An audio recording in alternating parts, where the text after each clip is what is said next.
du gouvernement dirigé par le Premier ministre Alexis Deschizemé, c'était de donner des moyens pour faciliter l'élection organisée.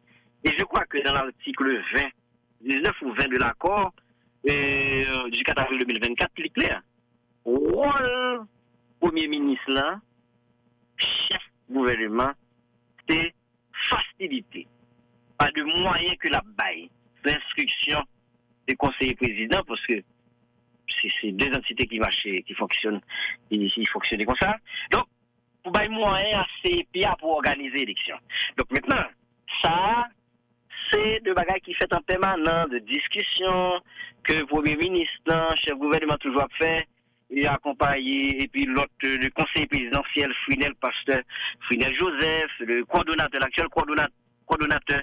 C'est en permanence, il y a des rencontres qui s'organisent, qui se font avec le pouvoir exécutif et les membres du conseil électoral provisoire pour garder sa capacité. Et c'est ça que je vous dis, et le gouvernement toujours disponible et disposé à travers son chef, ouais, à travers son coordonnateur, le Premier ministre, pour bailler des moyens. Sous instruction, le conseiller président. Donc maintenant, c'est ça que fait.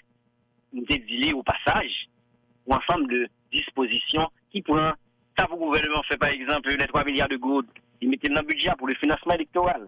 Le gouvernement qui gagne, le pouvoir exécutif à travers le gouvernement, dirigé par le Premier ministre Alexis Deschizemé, qui l'a pour bailler moyen, qui a lancé le lancement du programme du renforcement des partis politiques, plus de 200 partis politiques, des fêtes dans l'hôtel Pétionville là, à travers le pays, de formation qu'a fait, sous communication, sous gouvernance, sous édition de compte. Donc maintenant, là, c'est le rôle du gouvernement. Maintenant, pour le rôle du CEP, le CEP, il prépare déjà comme proposition au calendrier électoral, il soumet là déjà à conseiller président et il également présenté et soumettre un avant-projet de décret électoral à CEPA. Donc maintenant,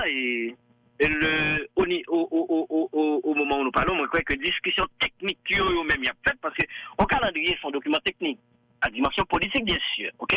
Mais ça, ensemble de moyens que le gouvernement doit bailler pour que ça pas jamais hésiter même en seconde ce qu'il fait, eh bien et puis organe indépendant ça, institution indépendante ça qui c'est le CEP, la fait ça le fait, lui déjà ça gon plus qu'on dizaine de jours que le transfert calendrier électoral là.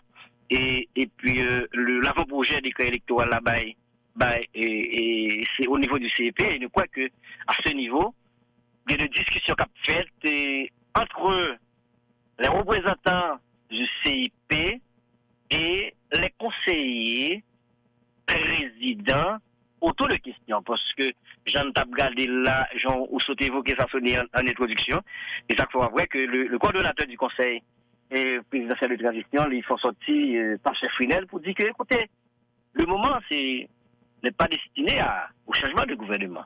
C'est plutôt au dialogue sincère, franc, à la stabilité, à la lutte contre l'insécurité, pour aller vers l'organisation des élections. Et je crois qu'il y a des avancées considérables. Et jusqu'à présent, la dernière information, ça que jusqu'à présent, l'État ici est le seul contributeur pour l'organisation des élections. Parce que le basket fond, il y a 70 millions de dollars qui sont disponibles. Mais c'est la contribution de l'État haïtien. Et 11 novembre qui s'est passé là, il y a une rencontre qui est faite au niveau de la primature et sous la direction du Premier ministre Alexis Deschizemé. C'est une rencontre de cadrage.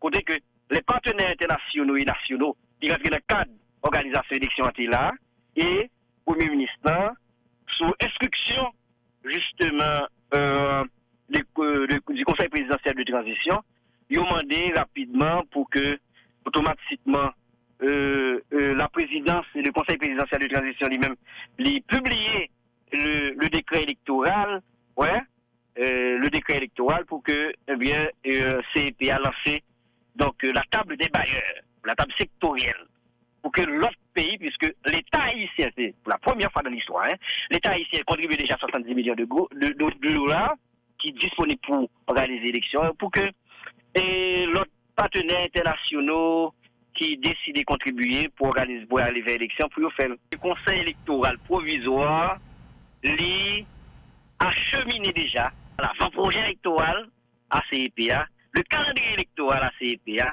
Et certainement, et par rapport à la détermination conseillère, nous croyons qu'il y a des débats qui ont fait sur lui parce que là, ce n'est pas de la compétence du gouvernement.